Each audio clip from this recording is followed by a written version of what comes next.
ഇന്നത്തെ എപ്പിസോഡിലേക്ക് എല്ലാവർക്കും സ്വാഗതം. ഇന്ന് സ്നേഹം നിറഞ്ഞ, ബഹുമാനം നിറഞ്ഞ രക്ഷകർത്താക്കൾക്ക് വേണ്ടിയുള്ള ഒരു പ്രോഗ്രാമാണ് അവതരിപ്പിക്കുന്നത്. എങ്ങനെ ഒരു മികച്ച രക്ഷകർത്താവായി മാറാം? ഏത് രക്ഷകർത്താവാണ് ആഗ്രഹിക്കാത്തത്?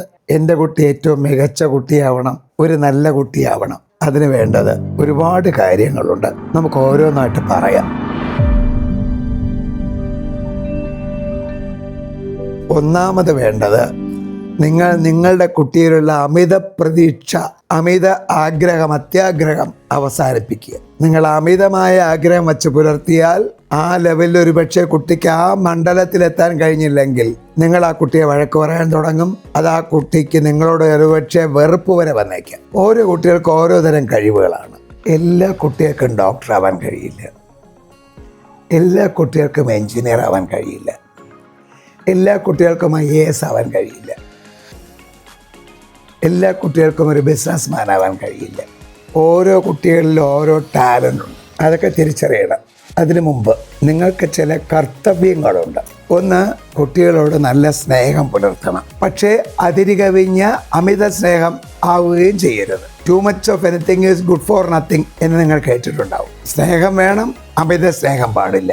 ലാളന വേണം, അമിത ലാളന പാടില്ല. കുട്ടികളുടെ എല്ലാ ആഗ്രഹവും അപ്പോഴെപ്പോഴും സാധിച്ചു കൊടുക്കുന്ന രക്ഷകർത്താവ് ആകരുത് നിങ്ങൾ. കുറച്ച് ആഗ്രഹങ്ങളെങ്കിലും നടപ്പാക്കാതിരിക്കണം. പക്ഷേ എന്നെ കൊണ്ട് സാധിക്കില്ല, അപ്പോൾ എൻ്റെ രീതിയിലല്ല പറയണം. മകനെ അല്ലെ മകളെ, ഇതിപ്പം എനിക്ക് ചെയ്തു തരാൻ ചില സാമ്പത്തിക ബുദ്ധിമുട്ടുകളുണ്ട്, അല്ലെങ്കിൽ ചില മനഃപ്രശ്നങ്ങളുണ്ട്, അല്ലെങ്കിൽ ചില സാമൂഹിക പ്രശ്നങ്ങളുണ്ട് എന്ന് കാരണങ്ങൾ കൂടി പറഞ്ഞു മനസ്സിലാക്കി അവരുടെ ചില ആഗ്രഹങ്ങൾ ഭംഗിയായി സ്നേഹപൂർവ്വം നിരസിക്കുക. നിഷേധാത്മകമായി നിരസിക്കേണ്ട. പക്ഷേ എല്ലാ ആഗ്രഹങ്ങളും സാധിച്ചു കൊടുത്താൽ ആ കുട്ടി വാശിയുള്ള കുട്ടിയായിട്ട് മാറും. ഒരുപക്ഷെ നിങ്ങൾ ഈയിടെ പത്രത്തിൽ വായിച്ചു കാണും. ഒരച്ഛനും അമ്മയ്ക്കും 2 പെൺമക്കളുണ്ടായിരുന്നു. പാടുപെട്ട് ഒരു 5-6 കൊല്ലം കഴിഞ്ഞപ്പോൾ ഒരാൺകുട്ടി കിട്ടി. അമിത ലാളനയോടെ ആ കുട്ടിയെ വളർത്തി. ഒരേ ഒരു ആൺകുട്ടി എന്നുള്ള പരിഗണനയോടെ. മൂത്ത 2 പെൺമക്കളും ആവശ്യപ്പെട്ടതൊന്നും കൊടുക്കാതെ ഈ കുട്ടി ആവശ്യപ്പെടുന്നതെല്ലാം കൊടുത്തുകൊണ്ടിരുന്നു. വളർന്ന് വലുതായി കാശ് ചോദിച്ചപ്പോൾ കടം വാങ്ങിയവരെ കാശ് കൊടുത്തു. അവസാനം കുട്ടി ചോദിക്കുന്ന ലെവലിൽ കാശ് കൊടുക്കാൻ കഴിയാതെ വന്നപ്പോൾ ആ കുട്ടി തന്നെ രക്ഷകർത്താക്കളെ കൊല്ലുകയും ചെയ്തില്ലേ. അപ്പോൾ സ്നേഹമാകാം, ലാളനയാവാം, ആഗ്രഹങ്ങൾ നിറവേറ്റി കൊടുക്കാം. പക്ഷെ ഒന്നും അമിതമാവരുത്. കുട്ടികൾ വാശി ഉണ്ടാകുന്ന ഒരു രീതിയും പാടില്ല. ഒരുപക്ഷെ രാവിലെ ഉച്ചയ്ക്കൊക്കെ നിങ്ങളുടെ ജോലി തിരക്കും, കുട്ടിക്ക് സ്കൂളിൽ പോകാനുള്ള തിരക്കും, നിങ്ങളുടെ വീട്ടു ജോലി തിരക്കും ഒക്കെ കാരണം ഒരുമിച്ചിരുന്ന് ഭക്ഷണം കഴിക്കാൻ കഴിഞ്ഞു എന്ന് വരില്ല, എനിക്കറിയാം. പക്ഷെ രാത്രിയെങ്കിലും അച്ഛനും അമ്മയും മക്കളും ഒരുമിച്ചിരുന്ന് ആഹാരം കഴിക്കണം.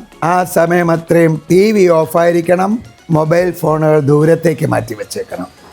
നിങ്ങൾ തമ്മിൽ ആ സമയം എന്തെങ്കിലുമൊക്കെ വീട്ടുകാര്യങ്ങൾ സംസാരിച്ചുകൊണ്ട് വേണം ആഹാരം കഴിക്കാൻ. ഒരു കാര്യം നിങ്ങൾ മനസ്സിലാക്കണം, രക്ഷകർത്താവിൽ നിന്ന് സ്നേഹം കിട്ടാതെ വന്നാൽ സ്കൂളിൽ നിന്നോ കോളേജിൽ നിന്നോ സമൂഹത്തിൽ നിന്നോ സ്നേഹം അഭിനയിക്കുന്ന ഒരാളുടെ വലയിൽ കുട്ടി വീണുപോകും. ആ വീഴ്ച അതിഭയങ്കരമായിരിക്കും. അതിൽ നിന്ന് കുട്ടിയെ കരകയറ്റാൻ പിന്നെ ഒരു സൈക്യാട്രിസ്റ്റിന് പോലും സാധിച്ചു എന്ന് വരില്ല. ഇപ്പോൾ ഡ്രഗ്സിലൊക്കെ പെട്ട് അമിതമായി പോയാൽ ഒരു ഡോക്ടർക്കും ആ കുട്ടിയെ പിന്നെ രക്ഷിക്കാൻ കഴിയില്ല. അതുകൊണ്ട് പരസ്പര വിശ്വാസത്തോടെ, പരസ്പര സഹകരണത്തോടെ, സ്നേഹത്തോടെ പെരുമാറൂ. കുട്ടികളുടെ ആഗ്രഹങ്ങളിൽ അത്യാവശ്യമുള്ളത് സാധിച്ചു കൊടുക്കൂ. അത്യാവശ്യമില്ലാത്തത് കാരണങ്ങൾ പറഞ്ഞ് മനസ്സിലാക്കിക്കൊണ്ട് നിരാകരിക്കൂ. അപ്പോൾ കുട്ടിയിൽ വാശി ഉണ്ടാകില്ല. ആവശ്യപ്പെടുന്ന എല്ലാം സാധിച്ചു കൊടുത്തുകൊണ്ടിരുന്നാൽ ആ കുട്ടി ഒരു ഒന്നാന്തരം പ്രശ്ന കുട്ടിയായിട്ട് മാറും. അടുത്ത് ഞാൻ പറയാൻ പോകുന്നത് വളരെ ബോറടിക്കുന്ന ഒരു കാര്യമാണ്. സഹിച്ചേ പറ്റൂ, ചെയ്തേ പറ്റൂ. സ്കൂളിൽ നിന്ന് വന്നു കഴിഞ്ഞാൽ, പ്രത്യേകിച്ച് ഒരു 12ാം ക്ലാസ് വരെയെങ്കിലും, അന്ന് കൂട്ടുകാരുമായിട്ട് എന്തൊക്കെ സംസാരിച്ചു, എന്തൊക്കെ ചെയ്തു, ആരെങ്കിലും പരിചയപ്പെട്ടോ, അവരെന്തെങ്കിലും തന്നോ, അവർക്ക് എന്തെങ്കിലും കൊടുത്തോ, ഇത്തരം കാര്യങ്ങളൊക്കെ ഒന്ന് സംസാരിക്കൂ. അടുത്തുകൊണ്ട് തുടർച്ചയായിട്ട് ദിവസങ്ങളിൽ ഒരേ മറുപടി കിട്ടിയേക്കാം. അത് നിങ്ങളുടെ ബോറടി ഉണ്ടാക്കിയേക്കാം. സഹിക്കൂ, കേൾക്കൂ. എന്തെങ്കിലും പ്രശ്നമുണ്ടെന്ന് തോന്നിയാൽ അതിന് പരിഹാരം കുട്ടിക്ക് സ്നേഹവാത്സല്യത്തോടെയുള്ള ഉപദേശ രൂപേണ പറഞ്ഞ് മനസ്സിലാക്കിക്കൂ. സുഹൃത്ത് വലയങ്ങളിൽ വീണ വഴിതെറ്റാതിരിക്കാൻ ഈ ഒരു വഴിയേ ഉള്ളൂ. കാരണം ഇപ്പോൾ ഡ്രഗ്സിനൊക്കെ അഡിക്റ്റ് ആക്കുന്ന കുട്ടികളെ ആ ദിവസങ്ങളിൽ മുട്ടായി കൊടുത്തൊക്കെ ആയിരിക്കും ആകർഷിക്കുന്നത്. ക്രമേണ മുട്ടായിയിൽ അല്പം ഡ്രഗ് കലർത്തി കൊടുക്കും. അത് പിന്നെ കൂട്ടി ഇവരെ അഡിക്റ്റ് ആക്കിയിട്ട് പിന്നെ അവർക്ക് വിലയ്ക്ക് കൊടുക്കാൻ തുടങ്ങും. പൈസ ഇല്ലെന്ന് പറയുമ്പോൾ അവർ തന്നെ വീട്ടിൽ നിന്ന് പൈസ മോഷ്ടിക്കാൻ ട്രെയിനിങ് കൊടുക്കും. അതീവ രഹസ്യമായിട്ട് എങ്ങനെ വീട്ടിൽ നിന്ന് പോലും മോഷ്ടിക്കാമെന്ന് ഈ ഡ്രഗ്സ് വിൽക്കുന്നവർ നിങ്ങളുടെ കുഞ്ഞുങ്ങളെ പഠിപ്പിക്കും. കുട്ടികൾ ഒരിക്കലും വഴിതെറ്റില്ല എന്ന അമിത വിശ്വാസം വേണ്ട. ഏത് കുട്ടിക്കും എന്നും എപ്പോഴും എവിടെ വെച്ചും വഴിതെറ്റാം. അതുകൊണ്ട് എന്തൊക്കെ സംഭവിച്ചു, എന്തൊക്കെ ചെയ്യുന്നുള്ള ചർച്ച ദിവസവും അനിവാര്യമാണ്. പിന്നെ ഒരിക്കലും നിങ്ങളുടെ കുട്ടികളെ മറ്റൊരു കുട്ടിയുമായി താരതമ്യം ചെയ്യരുത്. എല്ലാ കുട്ടികളും ഒരുപോലെയല്ല, എല്ലാ പേരിലും ഒരേ കഴിവ് ഒരേപോലെ ഇല്ല. അപ്പുറത്തെ വീട്ടിലെ കുട്ടിക്ക് സാധ്യമായത് നിങ്ങളുടെ കുട്ടിക്ക് സാധ്യമാവില്ല. പക്ഷേ അപ്പുറത്തെ വീട്ടിലെ കുട്ടിക്ക് സാധ്യമാവാത്ത മറ്റൊന്ന് നിങ്ങളുടെ കുട്ടിക്ക് കഴിയും. എന്താണ് ആ കുട്ടിക്ക് കഴിയുക, അത് കണ്ടെത്തി അത് പ്രോത്സാഹിപ്പിക്കൂ. അല്ലാതെ അപ്പുറത്തെ വീട്ടിലെ കുട്ടി ഡോക്ടറായി അതുകൊണ്ട് എൻ്റെ മോൻ അല്ലെങ്കിൽ എൻ്റെ മോൾ ഡോക്ടർ തന്നെയാവണം, നടക്കില്ലെന്ന് മാത്രമല്ല ഒരുപക്ഷെ ഒന്നുമല്ലാതായി. പകരം അപ്പുറത്തെ വീട്ടിലെ കുട്ടി ഡോക്ടറായി, അത് ആ കുട്ടിക്ക് അതിനുള്ള കഴിവ് കൂടിയതുകൊണ്ടാണ്. പകരം നിങ്ങളുടെ മകനോ നിങ്ങളുടെ മകൾക്കോ ഏത് മണ്ഡലത്തിലാണ് കഴിവ് കൂടുതൽ അത് കണ്ടെത്തി അത് പ്രോത്സാഹിപ്പിക്കൂ.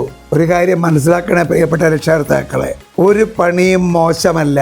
ഞാൻ സ്കൂളിലായിരുന്നപ്പോൾ 8ാം ക്ലാസ്സിൽ പഠിക്കുന്ന ഒരു കുട്ടിയെ രക്ഷകർത്താക്കളെ വിളിച്ചു വരുത്തി ഉപദേശിച്ച് പഠിത്തം നിർത്തിച്ചിട്ടുണ്ട്. എന്തിനെന്ന് ചോദിച്ചാൽ സ്കൂളിലെ വർക്ക് എക്സ്പീരിയൻസ് പണിവെന്ന് നോക്കിയപ്പോൾ 3 മണിക്കൂർ കൊണ്ട് 8ാം ക്ലാസ്സിൽ പഠിക്കുന്ന ആ കുട്ടി തീർത്ത മേശയും കസേരയും വെറും 3 മണിക്കൂർ കൊണ്ട്. എന്തൊരു ഫിനിഷായിരുന്നു, എന്തൊരു ഉജ്ജ്വല പ്രോഡക്റ്റ് ആയിരുന്നു. അപ്പം എനിക്ക് മനസ്സിലായി ആ കുട്ടിക്ക് ആശാരിപ്പണിയിൽ അറ്റത്തെ കഴിവുണ്ട്. കുട്ടിയുടെ രക്ഷകർത്താക്കളെ ഞാൻ വിളിച്ചു വരുത്തി പറഞ്ഞു, ഇവൻ ആശാരിപ്പണിയിൽ അഗ്രഗണ്യനാണ്, ആ പണി പഠിപ്പിക്കാൻ വിടൂ. അപ്പോൾ അവർ വെച്ചാൽ കുട്ടിക്ക് കണക്കൊക്കെ പഠിക്കണ്ടേ സാർ? ഞാൻ പറഞ്ഞു, കുട്ടിക്ക് കണക്ക് പ്രയോഗിക്കാൻ എന്നെക്കാട്ടി അറിയാം. കാരണം ഒരു തടി കഷ്ണത്തിൽ മറ്റൊരു തടി കഷ്ണം ഉറപ്പിക്കണമെങ്കിൽ അളവെടുത്ത് ഒന്നിലൊരു ഹോളിടണം. അതിൽ ടൈറ്റാവുന്ന രീതിയിൽ മറ്റേ പല കഷ്ണത്തിൽ ഭാഗം ഉണ്ടാക്കി ഇതിനകത്ത് കയറ്റി ഉറപ്പിക്കണം. ഞാനാണത് ചെയ്യുന്നതെങ്കിലും അത് ലൂസായിട്ട് ആടിക്കിടക്കും. കാരണം എനിക്ക് അതിനുള്ള വൈദഗ്ധ്യമില്ല. ആ പണി മോശമായതുകൊണ്ടല്ല ഞാൻ ചെയ്യാത്തത്, എനിക്ക് അതിനുള്ള സ്കില്ലില്ലാത്തതുകൊണ്ട്. പക്ഷെ ആ കുട്ടിക്ക് ആ സ്കില്ലുണ്ട്, കണ്ടെത്തി ആ വഴിക്ക് തിരിച്ചു വിട്ടു. ഇന്ന് മാസം 5-6 ലക്ഷങ്ങൾ ആ കുട്ടി ഉണ്ടാക്കുന്നു. അപ്പം ഇങ്ങനെ ഒരു പണിക്കും കുറച്ചിലില്ല. എല്ലാ പണിക്കും എല്ലാ ജോലിക്കും അതിൻ്റേതായ മൂല്യങ്ങളുണ്ട്, അതിൻ്റേതായ വിലയുണ്ട്. അതുകൊണ്ട് ഒരു പണിയും മോശമല്ല. നിങ്ങളുടെ മക്കൾ ഏത് പണിയിൽ ഏത് ജോലിയിലാണോ കഴിവ് കൂടുതൽ പ്രദർശിപ്പിക്കുന്നത് ആ വഴിക്ക് തിരിച്ചുവിടാൻ നിങ്ങൾ ബാധ്യസ്ഥരാണ്. ഒരു ജോലിക്കുള്ള ആഗ്രഹം ഒരു കുട്ടിയെ അടിച്ചേൽപ്പിക്കരുത്. നിങ്ങളുടെ കുട്ടിയിലെ കഴിവ് മനസ്സിലാക്കി ആ വഴിക്ക് പ്രവർത്തിക്കാൻ അവന് സ്വാതന്ത്ര്യം കൊടുക്കണം. പിന്നെ ചില വീട്ടിലെങ്കിലും ഞാൻ അനുഭവിച്ചിട്ടുണ്ട്, ചെന്ന് കയറുമ്പോൾ മക്കളെ വിളിച്ചു നിർത്തി ബന്ധുക്കളുടെയോ സുഹൃത്തുക്കളുടെയോ മുമ്പിൽ വെച്ച് കുട്ടിയെ അങ്ങേയറ്റം കുറ്റം പറയുക. അത് ആ കുട്ടിയെ കുറെ കൂടെ മോശമാക്കും. കുട്ടിക്ക് കുറ്റങ്ങളുണ്ടെങ്കിൽ പറഞ്ഞോളൂ, പറയണ്ടെന്നല്ല.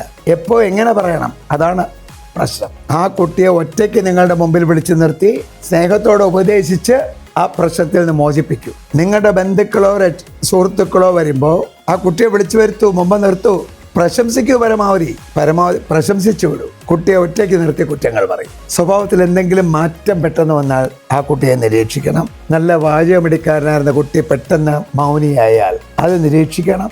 ഗ്ലൂമിയായാൽ ഒരു ഏകാന്ത രീതിയിലുള്ള പെരുമാറ്റം കണ്ടാൽ, വെയിറ്റും വണ്ണവും പെട്ടെന്ന് കുറഞ്ഞു തുടങ്ങിയാൽ ഇതൊക്കെ സൂക്ഷിക്കണം. കാരണം മനസ്സിന് പ്രശ്നം വന്നാൽ വണ്ണവും വെയിറ്റും ഒക്കെ പെട്ടെന്ന് കുറയും. അപ്പോൾ കുട്ടിയെ നിരന്തരം നിരീക്ഷിക്കണം. അല്ല 100% എൻ്റെ കുട്ടി നല്ല കുട്ടിയാണ്, അവനൊരു കുഴപ്പമില്ല എന്ന് വിചാരിച്ച് നെഗ്ലക്റ്റ് ചെയ്താൽ ഒരു പക്ഷേ വലിയ അപകടത്തിൽ പോകാം.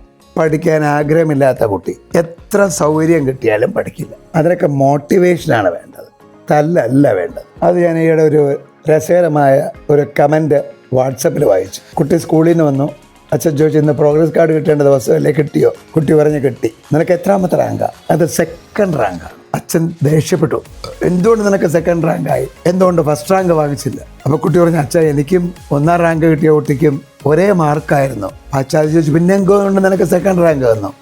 അതച്ഛാ ഞങ്ങളുടെ സ്കൂളിലൊരു പുതിയ നിയമം വന്നു, ഒരേ മാർക്കുള്ള 2 പേര് വന്നാൽ അവരുടെ രക്ഷകർത്താവിൻ്റെ മാർക്കൂടെ നോക്കിയിട്ട് റാങ്ക് തീരുമാനിക്കും. അങ്ങനെയാണ് ഞാൻ 2nd റാങ്കായി പോയത്. ഉടനെ അച്ഛൻ പറഞ്ഞു, മതി മോനെ, നിനക്ക് 2nd റാങ്ക് ധാരാളം മതി, അതൊക്കെ കൊണ്ട് തൃപ്തിപ്പെടും മോനെ. അപ്പോൾ എനിക്ക് കഴിയാത്ത പലതും കുട്ടി ചെയ്യണം. ചില സമയങ്ങളിൽ ഉപദേശങ്ങൾ നെഗറ്റീവാകും. ഞാൻ ഓർക്കുന്ന ബോബന് മോളി ഉണ്ടായിരുന്ന കാലത്ത് ബോബന് മോളിയുടെ അച്ഛൻ മകനെ ഉപദേശിക്കുകയാണ്, നിൻ്റെ ഈ പ്രായത്തിൽ ലിങ്കൺ 28 ബുക്ക് വായിച്ചു തീർത്തു കഴിഞ്ഞു, 3 ബുക്ക് എഴുതി കഴിഞ്ഞു, മിടുക്കനായി കഴിഞ്ഞു. ഇങ്ങനെ ഉപദേശം തുറന്നപ്പോൾ ബോബൻ പെട്ടെന്ന് പറഞ്ഞു, അച്ഛൻ്റെ പ്രായത്തിൽ ആളെ അമേരിക്കൻ പ്രസിഡൻ്റായി, അച്ഛനൊരു പഞ്ചായത്ത് പ്രസിഡന്റ് പോലും ആയില്ലല്ലോ. തിരിച്ചടിക്കുന്ന ഉപദേശങ്ങൾ കൊടുക്കരുത്. അതൊക്കെ അളന്ന് തൂക്കി വേണം കുട്ടികൾക്ക് സംസാരിക്കാൻ. അത് നെഗറ്റീവ് ഇമ്പാക്റ്റ് ഉണ്ടാക്കരുത്. അതുകൊണ്ട് വളരെ ആലോചിച്ച് വ്യക്തമായ തീരുമാനങ്ങളെടുത്ത് മുന്നോട്ട് പോവുക.